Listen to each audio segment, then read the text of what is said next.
अस्सलाम वालेकुम, welcome to my YouTube channel. I am doctor Shafaq अजमत।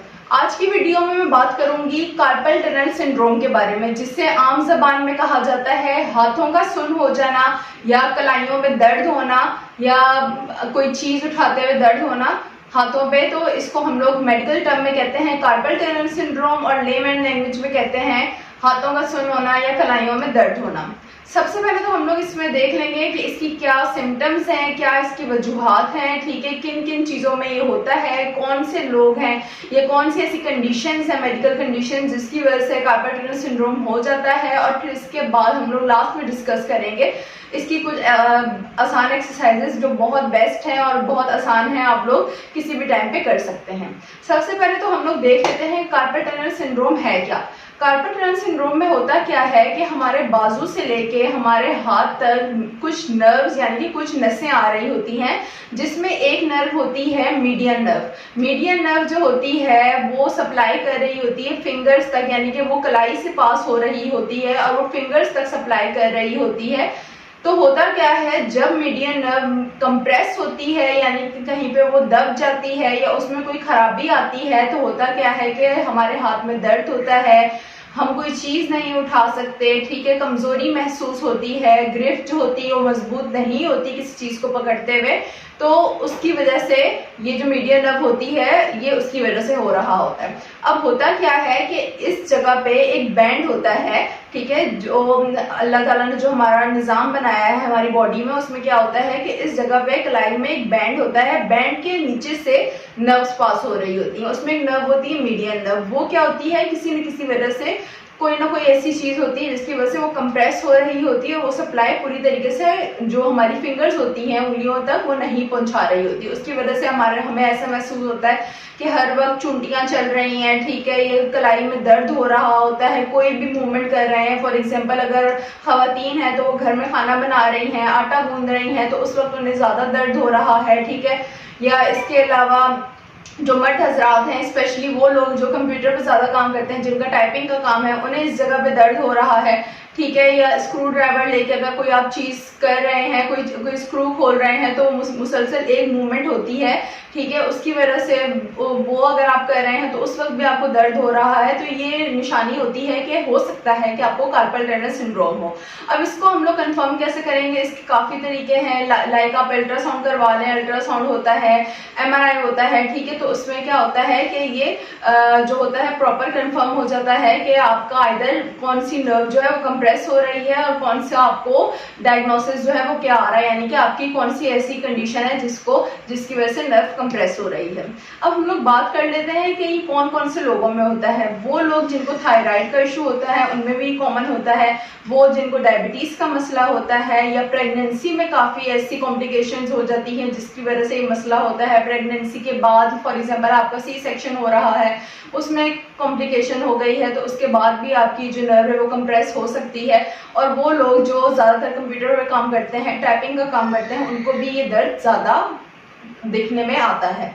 अब हम लोग सबसे पहले तो यही बात करते हैं कि अगर आपकी कोई ऐसी कंडीशन है तो आप अपना प्रॉपर इलाज करवाएं। लाइक अगर आपको थायराइड का इशू है तो आप अपने थायराइड का जो इलाज है वो प्रॉपर करवाएं, उसकी मेडिकेशंस लें, ठीक है। फिर इसके अलावा अगर प्रेगनेंसी में कोई कॉम्प्लिकेशन है या प्रेगनेंसी के दौरान दर्द हो रहा है तो आप तब भी अपना इलाज करवाएं, क्योंकि उसमें एक तो प्रेगनेंसी में वैसे ही जोड़ते होती हैं, वो बहुत कंडीशन ऐसी होती है कि वो अपने आप भी नहीं संभाल पा रही होती हैं, फिर एक बच्चा आने वाला होता है उसको भी संभालना होता है। तो बेहतर यही है कि अगर आप ड्यूरिंग प्रेगनेंसी में ही इसका इलाज ठीक करवाती हैं तो आप लोगों के लिए आगे मसाइल नहीं होंगे। और मैं तो आप लोगों को ये रिकमेंड करूंगी कि जितना जल्दी जितना अर्ली आप लोग हो सके उतना अर्ली आप लोग अपना इलाज करवाएं, क्योंकि हम क्या करते हैं, डिले करते रहते हैं और डिले होने की वजह से वो कंडीशन होती है वो बहुत क्रॉनिक हो जाती है और उसके जो साइड इफेक्ट्स होते हैं वो बहुत ज्यादा होते हैं।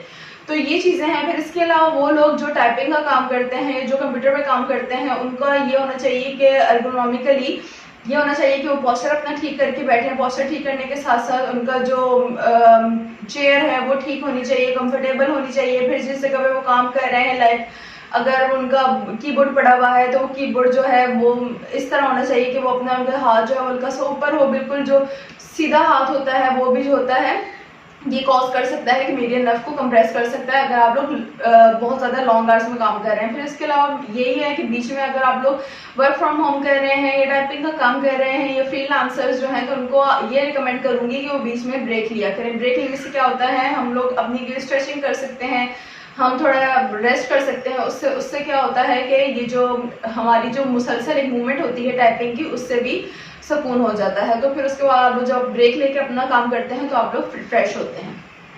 फिर इसके अलावा एक और जो चीज़ आती है कि अगर आप लोग मेडिकेशंस की तरफ जाते हैं तो मेडिकेशन में आप लोग अपने डॉक्टर के पास जाएं, वो प्रॉपर अल्ट्रासाउंड करेंगे, उससे वो बताएंगे कि आइदर कौन सी नर्व कंप्रेस है। अगर नर्व कंप्रेस है मीडियन नर्व, तो उस हिसाब से आपको मेडिसिन देंगे। मेडिसिन से भी ठीक नहीं हो रहा तो हम लोग जाते हैं सर्जरी की तरफ। सर्जरी से पहले एक चीज़ होती है जिसमें इस जगह पे इंजेक्शन लगाया जाता है, तो इंजेक्शन से भी काफ़ी लोगों का 5-6 महीने या साल तक सुकून रहता है। फिर जो फर्दर ट्रीटमेंट होती है वो उस हिसाब से की जाती है। अब मैं बात करूंगी, हमेशा से मैं फोकस करती हुई आई हूँ कि एक्सरसाइज की तरफ जाएं, फिजियोथेरेपी की तरफ जाएं। उससे क्या होता है कि हम लोग मेडिकेशन तो ले रहे होते हैं, तो मेडिकेशन से अगर एक जगह पे हम लोग ले रहे हैं तो साथ साथ उसके दूसरी तरफ से साइड इफेक्ट्स बहुत ज़्यादा होते हैं। अगर हम लोग एक्सरसाइज की तरफ जाते हैं तो ये बहुत अच्छा प्रोसेस है, और उससे क्या होता है कि अगर आपको फ़र्क आहिस्ता आहिस्ता पड़ेगा, लेकिन ये होगा कि वो परमानेंट होगा और इसके अलावा उसके कोई साइड इफेक्ट्स नहीं होंगे। उससे आप लोग अपनी बीमारी को प्रिवेंट कर सकते हैं। सबसे पहले तो इस पर cold pack, hot pack apply कर सकते हैं। वो भी डिपेंड करता है कि कंडीशंस कैसी है। अगर नया नया दर्द स्टार्ट हुआ है, अभी थोड़ा है यानी कि एक्यूट है, तो उस पर आप कोल्ड पैक अप्लाई करें। अगर ये दर्द पुराना हो चुका है, ठीक है, और बहुत ज़्यादा है, तो क्रॉनिक होता है, तो उसमें आप लोग हॉट पैक अप्लाई करें, ठीक है। फिर उसके बाद जो एक्सरसाइजेस मैं आपको बताऊंगी, सबसे पहले जो आपने एक्सरसाइज करनी है वो ये करनी है कि इस तरह आपने मुट्ठी बनानी है, ठीक है। मुट्ठी बना के आपने पहले क्लॉकवाइज अपने हाथ को इस तरह घुमाना है, ठीक है, यानी कि ये आपने इधर से पकड़ लिया और आपने सिर्फ इसको कलाई को घुमा रहे हैं, ठीक है। पहले क्लॉकवाइज आप घुमाएंगे 10 मरतबा, ठीक है, आप साथ साथ काउंट करेंगे। 10 मरतबा आपने क्लॉकवाइज घुमाया मुट्ठी बना के, फिर आपने 10 मरतबा एंटी क्लॉकवाइज घुमाया, ठीक है। ये आपने कलाई को इस तरह घुमाना है। फिर ये एक एक्सरसाइज हो गई, ये भी आपने 10 टाइम्स करना है। 10 टाइम्स आप क्लॉकवाइज करेंगे, 10 टाइम्स आप एंटी क्लॉकवाइज करेंगे। ये आप दिन में 2 से 3 मरतबा करेंगे तो ज़्यादा अच्छा होगा। फिर उसके बाद आपने क्या करना है कि आप अपने हाथ को इस तरह रखेंगे, ठीक है, और यहाँ से आप अपना हैंड जो है वो क्या करना है कि ऐसे करना है, ठीक है, और स्ट्रेच करना है, ठीक है। फिर छोड़ेंगे, फिर क्या करना है, स्ट्रेच करना है, फिर छोड़ेंगे, फिर क्या करना है, स्ट्रेच करना है। स्ट्रेच करने से आप खुद महसूस करेंगे यहाँ पे आपका खिंचाव आएगा, ठीक है। इस तरह आपने स्ट्रेच करना है। फिर आप अपना हाथ सीधा कर लेंगे और उस पर भी आपने क्या करना है, इस तरह स्ट्रेच करना है। स्ट्रेच करने से आपके पूरे इस जगह पे खिंचाव आएगा। इसी तरह आपने इसकी भी 10 रिपीटिशंस करनी है, ठीक है। ये 2 बेसिक एक्सरसाइजेज हैं जो आप करेंगे तो आपको बहुत ज़्यादा फर्क लगेगा। लेकिन एक चीज़ मैं बता दूं कि आपने ये जब भी आपका शदीद दर्द हो रहा हो या दर्द स्टार्ट हुआ हो, तब आपने बिल्कुल भी नहीं करना। हमारा ये सबसे बड़ा मिसकॉन्सेप्शन है कि हम क्या करते हैं, हमारा दर्द स्टार्ट हुआ तो हम साथ एक्सरसाइज शुरू कर देते हैं। एक्सरसाइजेस अगर आप दर्द के दौरान स्टार्ट करेंगे तो वो दर्द ज़्यादा बढ़ेगा, कम नहीं होगा। तो पहले आपने अपने दर्द को मैनेज करना है, यानी कि पेन मैनेजमेंट करनी है। पेन मैनेज आपने कर लिया, फॉर एग्जांपल आपने कोई पेन किलर ले ली या hot pack cold pack apply कर लिया। उसके बाद जब आपका पेन बेहतर हो गया, ठीक है, तो फिर उसके बाद आपने एक्सरसाइजेस करनी है। एक्सरसाइजेस आपने दिन में 2 से 3 मरतबा करनी है, 10 रिपीटिशंस इसकी करनी है।